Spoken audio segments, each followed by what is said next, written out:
That's composition.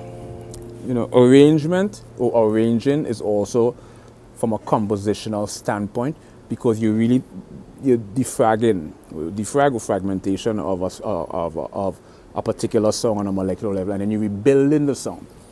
You know, you're rebuilding with the bass line, the melody, the harmony, the percussion. So composition is like the ability, you know,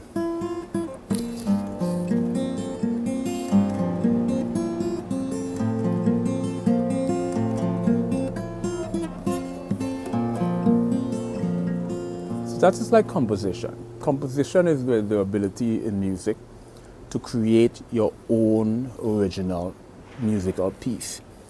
Technically, I'm considering this to be a symphony because it's a 9-minute piece. And here's another composition.